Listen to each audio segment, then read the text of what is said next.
Hi everyone, welcome to week number 10, your last full week of classes before finals week. So I wanted to give you a little heads up on how to have a successful week number 10. It's a pretty easy week. Really, the two things that you need to do is catch up on anything that's hanging from the previous 9 weeks. So if you have a missing quiz or a missing reflection, or if you just need to tidy up a few things, then do that. Make sure you don't have any missing assignments, etc. Um, and then, of course, finish your wink reflection, which there's probably half the class has already done it, so it's a nice conversation. I don't agree with everything in that wink article. I wanted you to read it because it gives a little bit of historical context. It gives a different understanding on how to think about turning the other cheek and walking the extra mile and giving your cloak as well. That passage and some ways that it affirms human dignity and the affirmation of the agency and power that a person, even who's on the underside of those in privilege and in power, has. And so I think it's a really interesting article to think about. So your reflections on that. And then this week, by Wednesday, what I'm hoping that you will do is post your thesis or your proposal for your paper for your final project, and then that will give you a chance, all of you, to read each other's proposals, and if you've done some research in that area, to suggest some resources or to just see who's doing some things in your area of interest for this particular project and final paper. A couple of words about the final paper. You can pick any topic that you would like to talk about that's related to the course material, and then you can develop a research project from that. Just make sure it's an ethics question and not strictly a theological question. That's an important distinction. And one mistake that students have made in the past is that they've chosen a theological topic. They kind of put it in ethical terms at the beginning in their proposal, but ultimately it ended up to be just a theological topic. And so we need the moral implications of the theological topic that you're doing as well. So those are usually really interesting to read. I don't even mind if you collaborate with one another. If you see that you're working on some similar areas or similar questions, you can share resources, you can help one another along the way. And so I don't mind that as long as you turn in your work at the end of the day. So that kind of moves us into, gives you a head start into your final paper. So on your final paper, you need to have 5 sources. 3 of those sources can be in class, textbooks, articles, etc. 2 have to be outside of the course material, where you've done research outside of what we've already read and discussed.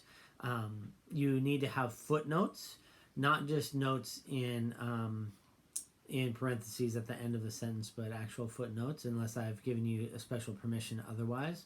And you need to have a bibliography with all of your sources. So the standard issue for all papers, standard margins, 0.5 on the right and left, and then 1-inch margins, double spaced, and in Times New Roman or a similar font. And so, yeah, that's your project. It'll be between 10 and 15 pages, no less than 10 and no more than 15. So, yeah, that'll be your final paper. Give a proposal for what you want to write about. I'll comment on everybody's, and then if you would like to comment and read other people's, you can do that as well. So that's what you need to do for this week. I'm having you do it by Wednesday so you get comments and you can read each other's by Friday. And then the paper will be due on the following Thursday. So yeah, lastly, the thing that I wanted to talk about a little bit is as I read your group projects, I think there was, for the majority of groups actually, a little bit of misunderstanding about what the topical and the narrative methodologies are and how to apply them. Most folks got the Sermon on the Right, or Sermon on the Right, that's funny, Sermon on the Mount correct, in the sense of, trying to apply some of the principles from the Sermon on the Mount, even if it doesn't directly address the issue or question that you're writing about. We're able to principalize some of those moral imperatives found in the sermon. And so you got that, which is a passage-centric approach. We use the Sermon on the Mount as an example of a passage-centric approach. You could use like the book of Romans to develop a moral theology, or something else, a specific passage to develop a moral theology. We just use the Sermon on the Mount as an example of a passage-centric model of doing moral theology. And so most of you kind of drifted in the right direction on that one. And then most of you also took up the ethics on the margin and developed that in such a way that it was pretty close to what we've talked about in class. The topical methodology. The topical methodology is the methodology that I actually start with most often when I'm doing some research on a moral question.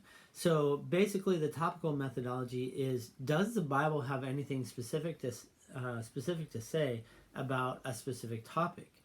And then you go and you look at the passages related to that topic, and then you begin to put those passages together in kind of a systematic way. In other words, if I were just to take these passages from the scripture, how would my moral theology develop?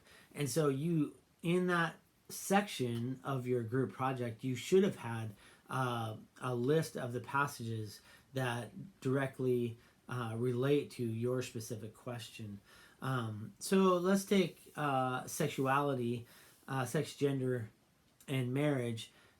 You should have something from Matthew chapter 19. It's really the main place that Jesus talks about sex, gender, and marriage, and it's actually, interestingly, there's a lot in there in those passages when he's questioned about adultery, he's questioned about divorce in that passage. He talks about the creation narrative. He talks about he kind of assumes the gender binary in there. He mentions those that fall outside of kind of the sexual norm of the Jewish interpretation, eunuchs, and he mentions them without judgment. And then he affirms the traditional understanding of Jewish marriage between a male and a female monogamous relationship.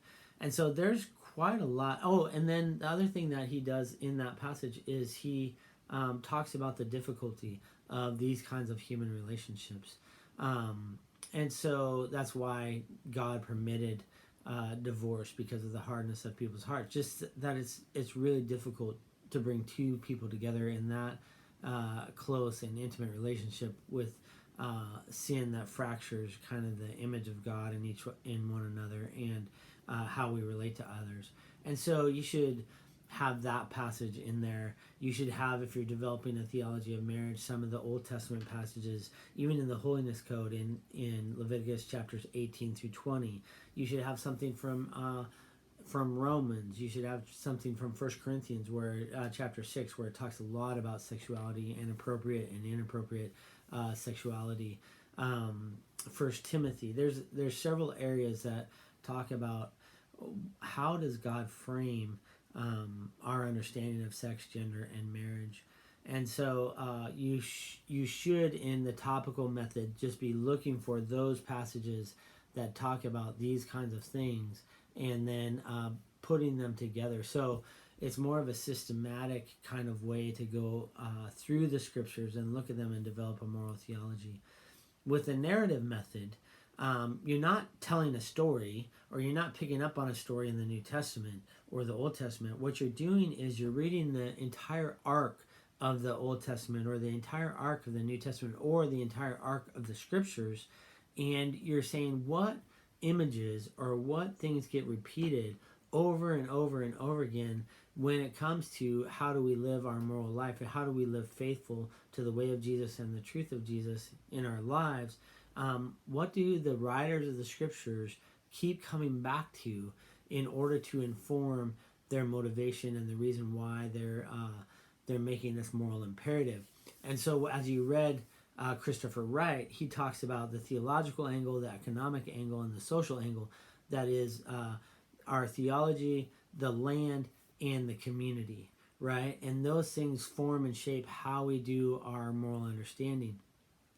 And then, so like when we're talking about immigration reform, there should be, if you take the land as a focal image and the nation of Israel inside of that land, then there's some passages there that talk about the alien and the stranger and how they're supposed to be treated in by the nation of Israel.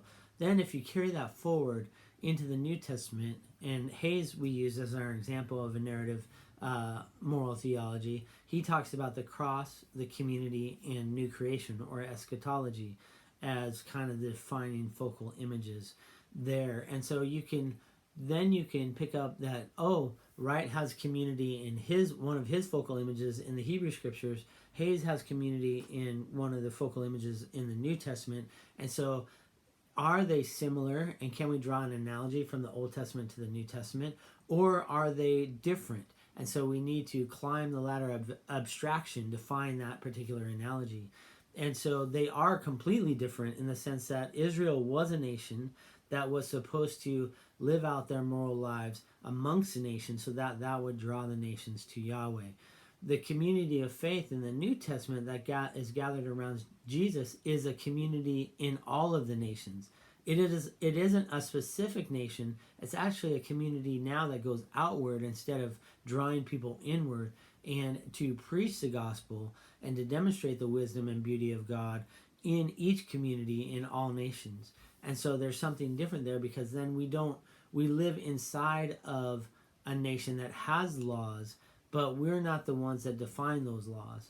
And so then we can talk about that. How do we draw an analogy from the treatment of the alien and stranger in the Old Testament to what do we do about immigration reform here as a community of faith inside something like, say, the United States of America? And so with the narrative theology, you pick up on those focal images, and then you begin to wrap your moral questions around those images. Now, Hayes and Wright, neither one of them talks about love and justice as a focal image, and Stassen and Gushee don't do that as either. But I think that there's a strong argument to be made that love and justice can be considered focal images throughout the Hebrew narrative. So then we have to fill in the texture of what do we mean by love and what do we mean by justice. And so that's kind of how you go about doing the narrative methodology. And for some topics, the Sermon on the Mount is great. It's a great first step, and it gives you a lot of texture to a specific topic, especially like, say, relationships, forgiveness, justice, love, those kinds of things. It has a lot about that in there. It has a lot about your personal integrity in there. And so there's some really important aspects of our moral formation in that particular passage. In other places, it doesn't talk a lot about immigration reform. It doesn't talk a lot about politics. And that's why Stassen and Gushee have to kind of work with salt and light in their politics chapter, but it really is kind of a little bit of a forced application of salt and light there to bring that all the way to politics. So you have to look other places, and that's where the topical image or topical method might come along. Is okay, we have Romans 13, we have 1 Peter chapter 2, we have 1 Timothy, different passages that talk about the church's relationship to government. We have Mark chapter 12, those kinds of passages. So depending on the topic or the question that you're trying to address, one methodology is going to be stronger than the other. And so you have to pick and choose kind of, here's where I'm going to focus. And then I might use something to supplement what I'm going to say using, say, the topical method or using the narrative method. I'm going to supplement it with other different methodologies to make my argument stronger. I hope that helps to clarify a few of the things.